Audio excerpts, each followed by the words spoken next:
आज defence state organisation के 97th raising day पर डीईओ परिवार के आप सभी सदस्यों के बीच उपस्थित होकर मुझे बेहद खुशी हो रही है। सबसे पहले मैं डीजीडी के सभी ऑफिसर्स और स्टाफ को इस डीईओ की स्थापना दिवस की हार्दिक बधाई भी देता हूं और आप सबको हार्दिक शुभकामनाएं भी देता हूं। आप सभी जानते हैं कि आज से लगभग एक सदी पहले डीईओ की स्थापना कैंटोनमेंट डिपार्टमेंट के रूप में हुई थी और तब से अब तक रक्षा संपदा संगठन देश के 17 स्टेट्स और 2 यूनियन टेरिटरीज में स्थित 62 नोटिफाइड कैंटोनमेंट्स के म्युनिसिपल एडमिनिस्ट्रेशन की जिम्मेदारी का बखूबी निर्वाह कर रहा है। अपने अधिकारियों और कर्मचारियों की मेहनत और लगन से यह संगठन दिन रात प्रगति कर रहा है और इस स्थापना दिवस पर मैं ईश्वर से प्रार्थना करता हूं कि आप सभी प्रगति की राह पर निरंतर आगे बढ़ते रहें और देश में आप अपनी एक नई छवि भी निर्मित करें।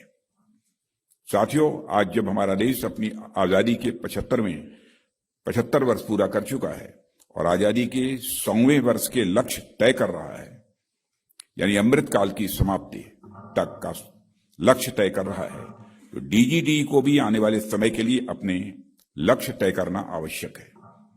और यह डीजीडी डे हमें अवसर देता है कि हम विचार करें कि आज से लगभग एक सदी पहले डीजीडी की संकल्पना क्यों की गई थी। देश में जहां जहां भी हमारे आर्म फोर्सेस की जमीनें थीं, वे तो संबंधित सर्विस के स्टेशन कमांडर के अधीन थी ही, वे उन जमीनों का डेवलपमेंट और मेंटेनेंस देख ही सकते थे। फिर क्यों कैंटोनमेंट बोर्ड्स को अस्तित्व में लाने की जरूरत महसूस हुई? इस ऑर्गेनाइजेशन को इसलिए अस्तित्व में लाया गया ताकि आर्म फोर्सेज अपनी स्टेट्स के मैनेजमेंट और डेवलपमेंट आदि से ध्यान हटाकर पूरी तरह अपनी कम्बैट प्रिपेयर्डनेस पर ध्यान दे और अपने आप को अधिक से अधिक कम्बैट रेडी बनाएं। ऐसे में आज का यह दिवस हमें हमारे संकल्पों का स्मरण करने का भी अवसर देता है।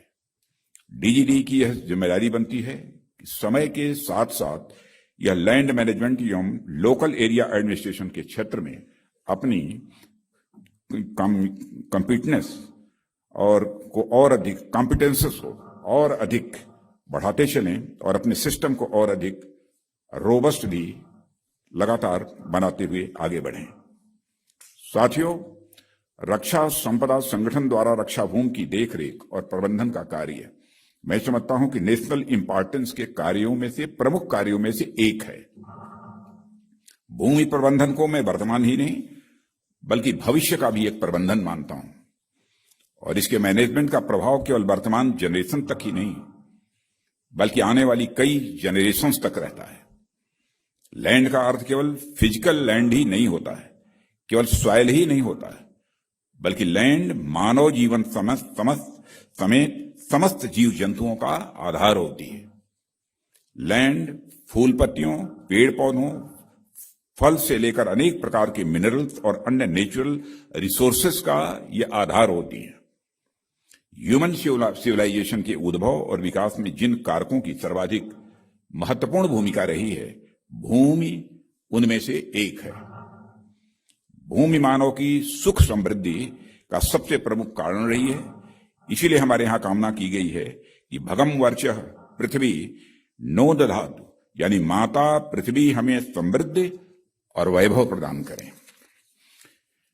साथियों, कल मैं इस आयोजन के बारे में यूं ही विचार कर रहा था तो मेरे दिमाग में आया कि मानव जीवन में जमीन की भूमिका शुरू से लेकर अंत तक इतनी महत्वपूर्ण होती है कि मानव जीवन को लेकर जितने भी मुहावरे और लोकोक्तियां बनी हैं, जितने भी बनी होंगी, उनमें बहुत से जमीन से ही संबंधित है। कोई आदमी जो बड़ा उदार मन का होता है, सबको समान दृष्टि से देखता है, जिसके अंदर अनावश्यक कोई घमंड नहीं होता है, उसके लिए लोग कहते हैं कि यह व्यक्ति जमीन से जुड़ा हुआ है। इस मुहावरे का प्रयोग होता है। उसे धरती पुत्र भी लोग कहते हैं। भारत ही नहीं, बाहर भी ऐसे लोगों के लिए down to earth a son of the soil आदि फ्रेजेस का प्रयोग किया जाता है उनके बारे में। इसी प्रकार कोई अति प्रसन्न होता है, उसकी लॉटरी लग जाती है या किसी और प्रकार की सफलता मिल जाती है तो उसे कहते हैं कि फलां के पांव जमीन पर नहीं पड़ना है, यहां भी जमीन आ गई।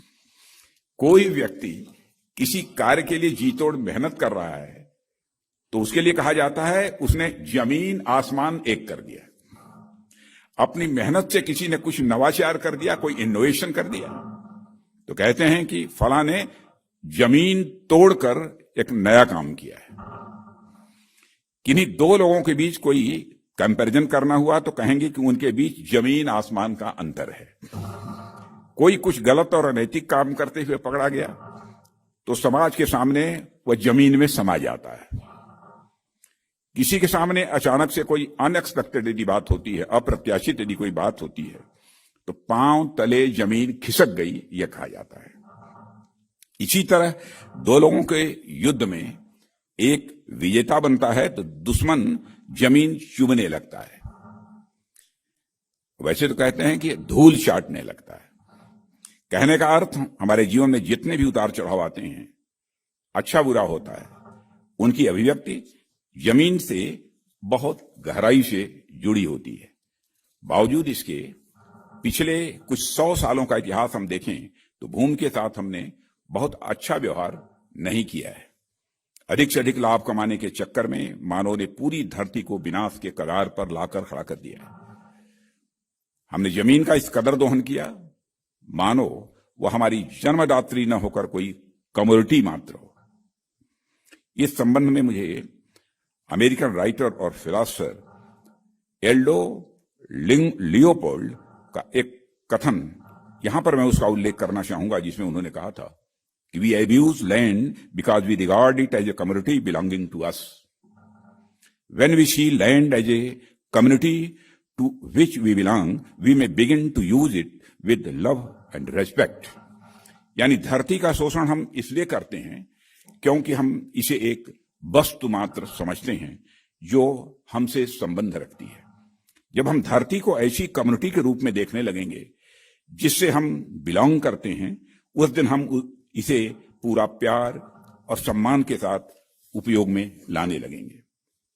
साथियों, दुनिया भर के लोगों, संगठनों और देशों द्वारा धरती के प्रोटेक्शन और प्रिजर्वेशन की लगातार बात होती है, पर दूसरी ओर हमारे सामने भूमि की बर्बादी के ऐसे ऐसे आंकड़े आते रहते हैं जो हमें आश्चर्य में डाल देते हैं। यूनाइटेड नेशंस एनवायरनमेंट प्रोग्राम के मुताबिक ह्यूमन एक्टिविटीज ने धरती के लैंड सरफेस का लगभग 75% अल्टर कर दिया है और कुछ जगहों पर तो स्थिति बहुत ही दयनीय हो गई है। यह ठीक ऐसे ही है कि हम किसी पौधे को ऊपर से सींचे जा रहे हैं और हवा, खाद, पानी की व्यवस्था किए जा रहे हैं, पर अंदर ही अंदर उसकी जड़ भी हम काटे जा रहे हैं। ऐसे में कोई पौधा भला कितना सरवाइव कर सकेगा, इसकी आप स्वयं ही कल्पना कर सकते हैं। मानव अपनी विकास यात्रा में ज्ञान विज्ञान की अनेक ऊंचाइयों को छूता गया, पर एक सहज ज्ञान को दरकिनार करता गया कि हम कभी नई जमीन का निर्माण नहीं कर सकते। इस बात को कभी उसने याद ही नहीं किया। ले देकर हमारे पास एक ही धरती है जिस पर हमारी पीढ़ियां गुजरेंगी, गुजरी हैं और गुजरेंगी। ऐसे में भूमि का विवेकपूर्ण उपयोग आज के समय की सबसे महत्वपूर्ण आवश्यकता है, जिस पर डीजीडी समेत देश दुनिया के तमाम संगठनों को और अधिक फोकस करने की आवश्यकता है। साथियों, पिछले कुछ समय मैंने देखा है डिफेंस लैंड्स की प्रोटेक्शन, मैनेजमेंट और डेवलपमेंट के लिए डीजीडी द्वारा अनेक महत्वपूर्ण कदम उठाए गए हैं। देश में पहली बार लगभग 18 लाख एकड़ डिफेंस लैंड्स के सर्वे और उसके डिजिटाइजेशन का कार्य इसका एक महत्वपूर्ण उदाहरण है। इसके लिए मैं बधाई देना चाहता हूं डीजी अजय शर्मा और उनकी पूरी टीम को। इसी तरह सेंटर ऑफ एक्सलेंस की स्थापना भी इस दिशा में उठाया गया एक महत्वपूर्ण कदम है। इस सेंटर को लैंड सर्वेज में लेटेस्ट टेक्नोलॉजी के प्रयोग को बढ़ावा देने के लिए स्थापित किया गया है और यह सेंटर ड्रोन और सैटेलाइट इमेजरी के माध्यम से प्राप्त आंकड़ों के विश्लेषण और इफेक्टिव लैंड मैनेजमेंट में इसके इस्तेमाल में सहायक होगा ऐसा मेरा विश्वास है। साथियों, मैं सेंटर ऑफ एक्सीलेंस द्वारा पिछले दिनों में विकसित किए गए कुछ महत्वपूर्ण सॉफ्टवेयर के बारे में मुझे बताया गया था, और उनमें से एक artificial intelligence based change detection software का जिक्र मैं यहां करना चाहूंगा। बड़े कमाल का सॉफ्टवेयर है ये।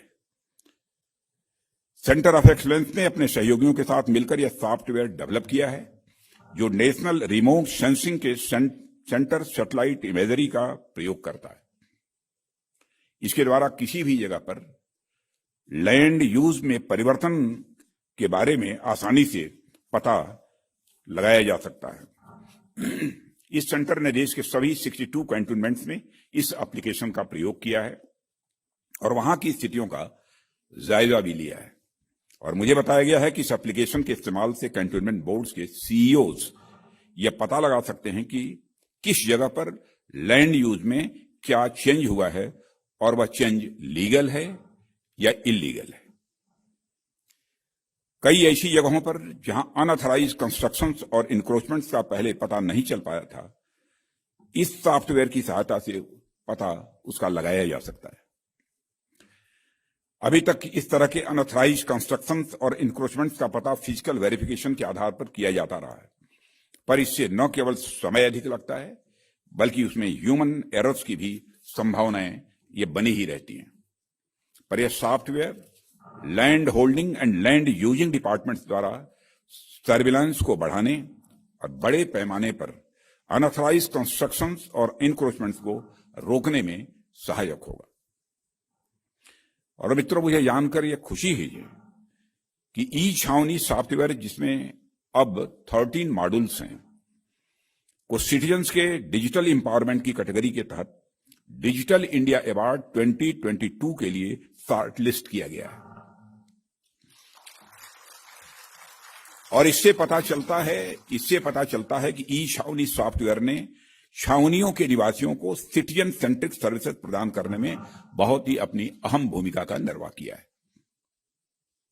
मैं डी ऑर्गेनाइजेशन से कहना चाहूंगा कि वे इस एप्लीकेशन को आम जनता के बेनिफिट के लिए और भी व्यापक बनाएं।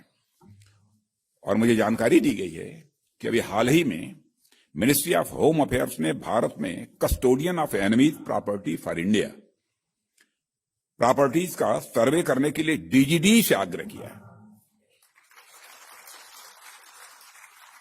रक्षा मंत्रालय के बाहर डीजीडी द्वारा भूमि और भवनों का यह पहला सर्वेक्षण है और डीईओ दिल्ली द्वारा उत्तर प्रदेश के गौतम बुद्ध नगर से रेवेन्यू अथॉरिटीज के सहयोग से शुरू होने जा रहा है। और मुझे विश्वास है कि डीजीडी लेटेस्ट टेक्नोलॉजी का उपयोग करके प्रोफेशनल मैनर में सीईपीआई के लिए अपडेटेड मैप और लैंड डिटेल्स तैयार करेगा और इसमें वह कामयाब होगा। और साथियों, डीजीडी उन ऑर्गेनाइजेशंस में से है जो कैंटोनमेंट बोर्ड्स के जरिए सिविल और डिफेंस से जुड़े लोगों को एक साथ समान रूप से डील करता है। मैंने देखा है कि कई बार सिविलियंस डिफेंस फोर्सेस की अपनी जरूरतों, उनकी ड्यूटी और जीवन शैली के कारण उन्हें सोसाइटी से अलग थलग मानते। दूसरी ओर डिफेंस पर्सनल भी सिविलियंस को उनकी भिन्न जीवन शैली की वजह से कभी कभी उन्हें दूसरे नजरिए से देखते हैं। क्योंकि दोनों के कल्चर और वर्किंग स्टाइल में डिफरेंसेस हैं, इसलिए यह अंतर स्वाभाविक भी है। पर डीजीडी के अंतर्गत आने वाले कैंटोनमेंट बोर्ड्स इन दोनों प्रकार के लोगों के लिए एक आदर्श संगम है। ऐसे में डीजीडी को मैं एक ब्रिज के रूप में देखता हूं, जो सिविल सोसाइटी और आर्म्ड फोर्सेस को आपस में जोड़ने का कार्य करते हैं। Schools, hospitals, community centres, playground से लेकर म्युनिसिपल सर्विसेज तक में यह सामंजस्य बड़ी सहजता से हमें देखने को मिलता है। मित्रों, मैं डीजीडी से कहना चाहूंगा, आप समय समय पर पीपुल सेंट्रिक पॉलिसी लाकर कैंटोनमेंट एरियाज में आर्म्ड फोर्सेज और सिविल पॉपुलेशन के इंटरेस्ट को ध्यान में रखकर पार्टिसिपेटरी डेवलपमेंट की अप्रोच से काम करें और इन दोनों के बीच सामंजस्य को और अधिक ऊंचाइयों पर ले जाएं, यह मेरा आपसे आग्रह है। और साथियों, हमने कई बार यह भी देखा है कि डीजीडी को लैंड से रिलेटेड अनावश्यक विवाद का सामना करना पड़ता है। किसी पार्टी द्वारा डिफेंस लैंड्स के इंक्रोचमेंट की खबर अक्सर आती ही रहती है। आप सब इसके बारे में मुझसे ज्यादा जानते हैं। हमारे आसपास के अनेक अराजक तत्व जमीन जायदाद से संबंधित दस्तावेजों में गड़बड़ी करते हैं, कानूनी दावपेच और लूपहोल्स का इस्तेमाल करके सरकारी जमीन पर कब्जा कर लेते हैं। सालों साल तक मुकदमा चलता रहता है। कई 1-2 पीढ़ियां भी समाप्त हो जाती हैं, लेकिन वह मुकदमा समाप्त नहीं होता है। कई बार फैसले उनके ही पक्ष में चले जाने की संभावना बनी रहती है, हो भी जाता है कई बार, या फिर फैसला डीजीडी के पक्ष में आता भी है, तब तक तो बड़े टाइम, मनी और एनर्जी का लॉस हो चुका होता है। और ऐसे बर्डन से बचना डिपार्टमेंट के लिए बहुत जरूरी है। और मैं ये कहना चाहूंगा कि पिछले साल आप लोगों ने जिस तरह सर्वे में और अधिक स्पेशलाइजेशन हासिल करने के लिए आईटी बेस्ड सर्वे टेक्नोलॉजी की ओर कदम आगे बढ़ाया था, सेंटर ऑफ एक्सलेंस स्थापित किया था आपने, उसी तर्ज पर आप सभी लैंड रिलेटेड लॉज में और अधिक स्पेशलाइजेशन हासिल करने के लिए आगे बढ़ें। यह आप लोगों से मेरा आग्रह है। हमारे देश में अनेक लॉ यूनिवर्सिटीज और कॉलेजेज हैं। डीजीडी इनके साथ कोलैबोरेशन करके इनकी फैकल्टीज की सहायता से अपने ऑफिसर्स को लैंड लॉज में ट्रेंड और अपडेट कर सकता है। साथियों, कई बार अलग अलग कोर्ट्स समय समय पर लैंड इश्यूज पर अपने जजमेंट्स देते हैं, जिनसे हमारे ऑफिसर्स को अपडेट रहना चाहिए। और इस तरह के कोलैबोरेशन से आप सभी अपना इंटरनल लीगल सिस्टम मजबूत करें, स्टेट लैंड रेवेन्यू लॉज में अपने आप को और अधिक स्पेशलाइज करें। यह समय की मांग है और यही आज के दिवस का संकल्प होना चाहिए। मुझे विश्वास है कि आप सब इस दिशा में निश्चित रूप से आगे बढ़ेंगे। मैं हमारे डीजीडी के ऑफिसर्स और स्टाफ से कहना चाहूंगा कि आप लगातार अपनी कैपेसिटी बिल्डिंग करते रहें और नई टेक्नोलॉजीज का उपयोग करते हुए अपने प्रोसेसेस को और अधिक बेहतर बनाएं। मुझे विश्वास है कि डीजीडी और उनके ऑफिसर्स और स्टाफ इन ऑब्जेक्टिव्स को पूरा करने के लिए कड़ी मेहनत और लगन से काम करते रहेंगे। आप मेहनत से काम कर रहे हैं, लगन से काम कर रहे हैं, लेकिन और अधिक कड़ी मेहनत और लगन से काम करने की जरूरत है। मैं एक बार पुनः आप सबको डीजीडी डे की हार्दिक शुभकामनाएं देता हूं और डायरेक्टर जनरल श्री अजय शर्मा और उनकी टीम को इस पूरे रक्षा संपदा परिवार को अपनी तरफ से उत्कृष्ट कार्य के लिए हार्दिक बधाई देता हूं और साथ ही शुभकामनाएं भी देता हूं। धन्यवाद।